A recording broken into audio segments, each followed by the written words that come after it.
Hi friends, welcome to Tamil Flavors. இன்னைக்கு நம்ம நாட்டுக்கோழி பிரியாணி எப்படி செய்யறதுன்னு பார்க்க போறோம். அதுக்கு தேவையான பொருட்கள் இப்ப பாத்துறலாம். 5 ஸ்பூன் எண்ணெய், தாளிக்க தேவையான பொருட்கள் வந்து அன்னாசி பூ, ஏலக்காய், கிராம்பு, பட்டை, பச்சை மிளகாய். ஒரு 5 பச்சை மிளகாய் ரெண்டா கீறி வச்சிருக்கோம். கொத்தமல்லியும் புதினாவும் சின்ன சின்னதா வெட்டி வச்சிருக்கோம். இஞ்சி, பூண்டு, முந்திரி மூணுமே எடுத்து வச்சிருக்கோம். இதை வந்து நல்லா மிக்ஸி ஜார்ல போட்டு அரைச்சி பேஸ்டா ரெடி பண்ணி வச்சுக்கணும். கரம் மசாலா வந்து வீட்லயே ரெடி பண்ண கரம் மசாலா. கரம் மசாலா எப்படி செய்யறதுன்னு என்னோட சேனல்ல வீடியோ போட்டிருக்கேன், அதை பார்த்து தெரிஞ்சுக்கோங்க. 1/2 ஸ்பூன் மஞ்சள் தூள், 1 ஸ்பூன் மிளகாய் தூள், தனியாத்தூள் 3 ஸ்பூன். மிளகாய் தூள் வந்து நீங்க காரத்துக்கு ஏத்தாப்புல குறைச்சிக்கலாம், கூட்டிக்கலாம். தக்காளி வந்து 6 தக்காளி எடுத்திருக்கேன். வெங்காயமும் 6 வெங்காயம் எடுத்திருக்கேன். 1 கிலோ நாட்டுக்கோழி கட் பண்ணி கிளீனா வாஷ் பண்ணி எடுத்து வச்சிருக்கேன். பிரியாணி ரைஸ் வந்து 4 கப் பிரியாணி ரைஸ் எடுத்திருக்கேன். அதுக்கு வந்து மொத்தம் பிரியாணி செய்யறதுக்கு நம்ம வந்து 7 கப் தண்ணி ஊற்றுவோம். இதுல ஒரு 3 கப் தண்ணி ஊற்றி ஊற வச்சிருக்கேன். இதுல ஒரு பாதி லெமனும் பிழிஞ்சு விட்டுருக்கேன். நெய் வந்து சேர்த்துக்கிட்டீங்கன்னா உங்களுக்கு டேஸ்ட் கொடுக்கும். இப்போ இந்த பிரியாணியை நம்ம வந்து எப்படி செய்யறதுன்னு பார்க்கலாம். பிரியாணி செய்யறதுக்கு முன்னாடி நம்ம வந்து நாட்டுக்கோழியில ஒரு 1/2 ஸ்பூன் மஞ்சள் தூள், ஒரு 2 ஸ்பூன் தயிர், இது ரெண்டையும் போட்டு நல்லா மேரினேட் பண்ணி நம்ம வந்து வச்சுக்கணும்.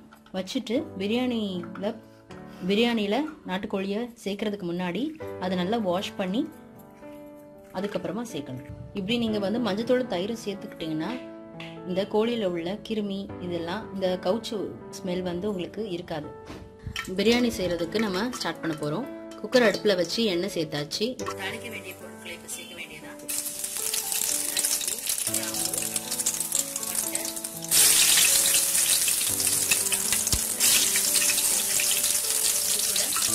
இது பொரிஞ்சதுக்கு அப்புறம் இது கூட பச்சை மிளகாவும் சேர்ந்து நல்லா பொரிஞ்சு வருது. இந்த நேரத்துல நம்ம வெங்காயத்தை சேர்த்துட்டு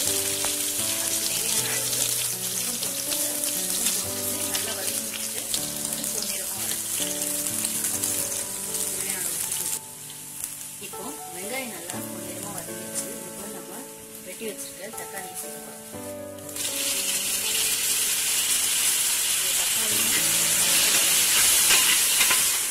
வெங்காயம் தக்காளி வதங்கின பிறகு நம்ம வந்து இஞ்சி பூண்டு முந்திரி சேர்த்து அரைச்ச பேஸ்ட்டை வந்து நம்ம சேர்த்து நம்ம வந்து அது நல்லா பச்சை வாசனை போற வரைக்கும் வதக்கிடுவோம்.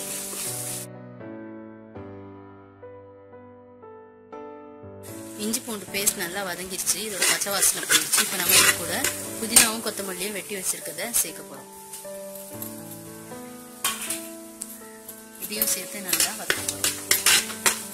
இப்போ வெங்காயம், தக்காளி, இஞ்சி பூண்டு பேஸ்ட், புதினா, கொத்தமல்லி எல்லாமே நல்லா வதக்கி பச்சை வாசனை போயிடுச்சு. மசாலா எல்லாம் சேர்க்கணும். மிளகாத்தூள், தனியாத்தூள், மஞ்சள் தூள், இது மூணையும் சேர்த்து நல்லா வதக்கணும்.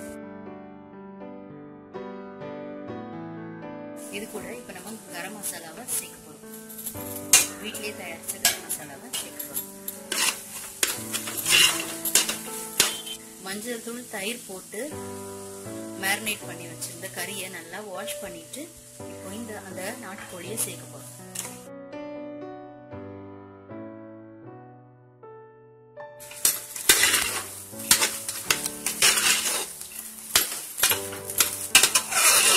நாட்டுக்கோழியை நல்லா மசாலா கூட கலந்து விட்டுக்கோங்க. இந்த மசாலா கூட அந்த கறி ஒரு 2 நிமிஷம் நல்லா அப்படியே வேகட்டும்.